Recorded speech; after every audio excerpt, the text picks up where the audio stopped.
Screen पर आप अपना लग्न चार्ट देख रहे हैं और नवांश। अभी जो आपकी दशा चल रही है महादशा, वो राहु भगवान की दशा है और अगले मई यानी 2024 मई तक चलेगी। राहु भगवान सबसे पहले देखिए कि कहाँ बैठे हुए हैं। और एक चीज़ और मैं बताना चाहता हूँ कि आपका जो जन्म का नक्षत्र है वो हस्त नक्षत्र है। इसमें मंगल जो होते हैं बहुत ज़्यादा क्रांतिकारी होते हैं। तो सबसे पहले हम देखेंगे कि राहु कहाँ बैठे हैं। तो राहु यहाँ पर पहले भाव में बैठे हैं। तो पहले भाव में राहु और तुला राशि में बैठे हैं, ये भाव अच्छा देंगे। लेकिन जब भी पहले भाव में बैठते हैं तो बहुत सारे व्यवधान जीवन में देते हैं, परीक्षा भी लेते हैं।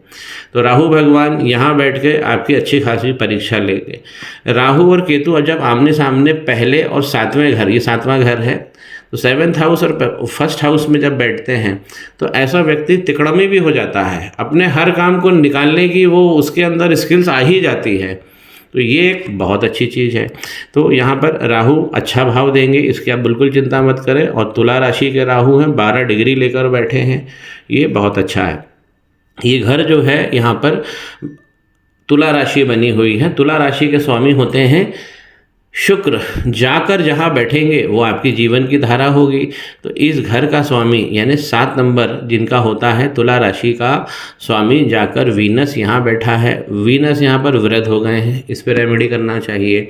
जब भी हमारा लग्नेश पहले घर का स्वामी जब 5वें घर यानी त्रिकोण भाव में जाके बैठेगा तो बहुत बहुत बहुत सारी सफलता आपको देगा ही देगा। और यहाँ पर आपकी जीवन की धारा क्या हो जाएगी, आपकी पत्नी आपके जीवन में बहुत बड़ा रोल प्ले करने वाली है। आपका प्रेम बहुत बड़ा रोल होने वाला है। आपकी शिक्षा ये भी बहुत अच्छी होने वाली है और शिक्षा से यहाँ लाभ भी मिलेगा। आपकी संतान ये भी बहुत तेजस्वी होंगी। तो ये सारी चीज़ें यहाँ पर निकल कर आ रही हैं। साथ में शनि भगवान भी बैठ गए हैं। शनि भगवान जब भी 5वें घर से संबंध बनाते हैं तो ऐसे व्यक्ति का जब भी जन्म हुआ है तो ये उस समय उसका घर संघर्ष में रहता है। 5वें घर के शनि, यहाँ शनि बैठे हों या पहले घर में शनि बैठे हों तो जीवन में अच्छी परीक्षा लेते हैं। एक तरीके से जीवन जो है वो अग्निपथ होता है।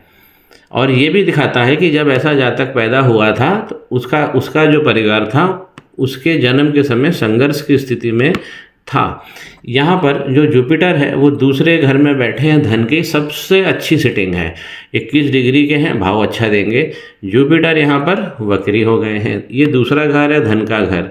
अब देखिए, सबसे पहले तो जीवन में हमें धन ही चाहिए होता है। धन और स्वास्थ्य, हम दोनों इसी घर से हम स्वास्थ्य भी देखते हैं, धन भी देखते हैं। यहाँ पर क्या बना है, 8 यानी कि बन गई वृश्चिक राशि और इसके स्वामी बने मंगल। जाकर कहाँ बैठे हैं, 10वें भाव में, ये 10th हाउस है। यहाँ पर कौन सी राशि बनी है, कर्क। तो कर्क राशि में मंगल 21 डिग्री के बैठे हैं, नीच के हो जाते हैं। पूरा प्रभाव जो है आपको तंग कर देंगे। मंगल अगर 4 नंबर रेखा किसी भी कुंडली में बैठा है तो ये जीवन को आसान नहीं होता, जीवन कठिन हो जाता है। और फिर ये कौन सा घर है, आपके कर्म का घर है। तो कर्म में आपको सदैव परेशानी बनी रहेगी जब तक आप इसकी रेमेडी नहीं करते हैं। मंगल यहाँ पर नीच के हो गए हैं। डिग्री अच्छी है, उनकी जगह अच्छी है, लेकिन जिस राशि में बैठे हैं वो काम खत्म हो गया है। तो मंगल के लिए हमको यहाँ पर बहुत ज़रूरी उपाय करना चाहिए। ये इनका पहला मेजर उपाय हो गया। अब देखिए, अगर हम लाभ की स्थिति को देखते हैं, लाभ का घर है, यहाँ 5 लिखा हुआ है, सिंह राशि, इसके स्वामी बने सूर्य। जाकर कहाँ बैठे हुए हैं, पत्नी के स्थान पर आकर बैठ गए हैं।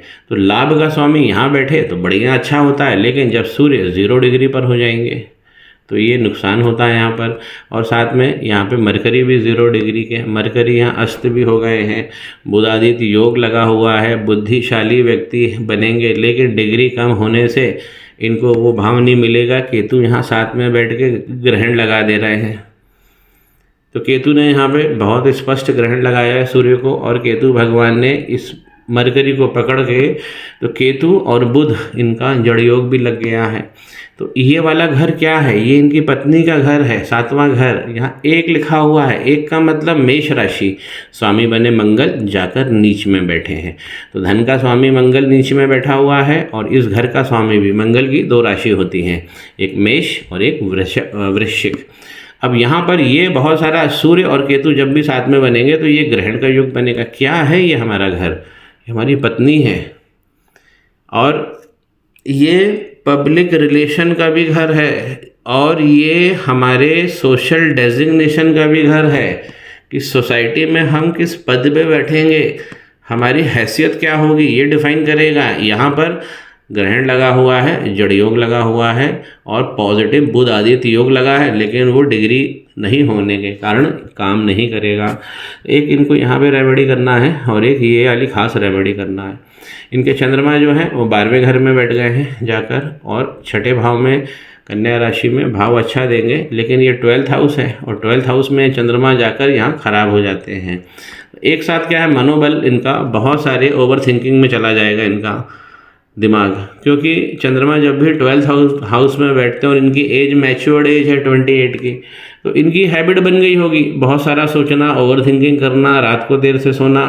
तो चंद्रमा जब बिगड़ते हैं तो यही हाल होता है। तो यहाँ पर हम प्रेम संतान में तो अच्छी सफलता दिख रही है, हमें धन के लिए जुपिटर भी अच्छा दिख रहे हैं, लेकिन स्वामी जो है वो जाकर यहाँ बैठे हैं। तो मंगल भगवान ने इनका बहुत सारा जो खेल है वो पकड़ लिया है, और इनका जो नक्षत्र है वो है हस्त। तो हस्त नक्षत्र में मंगल पहले ही क्रांतिकारी होते हैं। मंगल यहाँ पर आके नीच के हो गए हैं, तुरंत इलाज करना चाहिए। चंद्रमा का भी मैं इलाज इनको मैं दूंगा। अगर नवांश चार्ट देखें जो हमारी जीवन की दशा बताता है कि, और दिशा भी बताता है कि ये हमारा जीवन किस तरह जाएगा, तो नवांश में देखिए यहाँ पर केतु और राहु आमने सामने तो बैठे हैं, लेकिन 5 घर खाली हो गए हैं, 1 2 3 4 5। तो यहाँ पर जो काल्प सर्प की जो गणना है वो इसमें आ रही है। तो नवांश में काल्प सर्प यहाँ पे सीधा दिख रहा है, राहु मंगल का अंगारक यहाँ रिपीट हो गया है, इसको समझिए। ये भी कर्म का घर है, कर्म का घर यहाँ तो बिगड़ ही गया है। और यहाँ देखिए राहु मंगल का अंगारक, राहु गुरु का, गुरु चांडाल योग लगा हुआ कर्म के क्षेत्र में, बहुत सारी दिक्कतें। गुरु यहाँ बैठे हैं, ये कारक भाव है। मंगल यहाँ 10वां कर्म के भाव में कारक है। राहु भी अगर अकेले बैठेंगे तो कारक है, लेकिन जब तीनों बैठेंगे तो बहुत सारी दिक्कत होगी। और ये राशि क्या है यहाँ पर, मकर राशि 10 नंबर।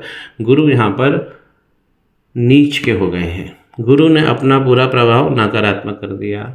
अब आपको प्रेम, पैसा और संतान जैसे जैसे आप आगे बढ़ेंगे वो भाव नष्ट होने लगे।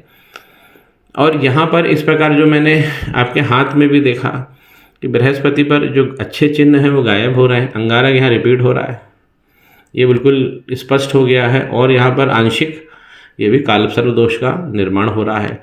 बुध आदित्य योग देखिए यहाँ रिपीट हो गया है, और सूर्य यहाँ पर कितने अच्छे हो गए हैं, मेष राशि में उच्च के हो गए हैं, लेकिन पावर नहीं है इनके पास, अंश बल डिग्री कम है। शनि भगवान जब भी दूसरे घर में बैठेंगे तो 36 के बाद में आपका हाथ अच्छा खोल देंगे और अच्छा धन भी देंगे। तो चिंता की बात नहीं है, जहाँ पे इंडिकेट किया है वो रेमेडीज़ हमको करनी है। मैं आपसे फ़ोन पे भी बात करता हूँ।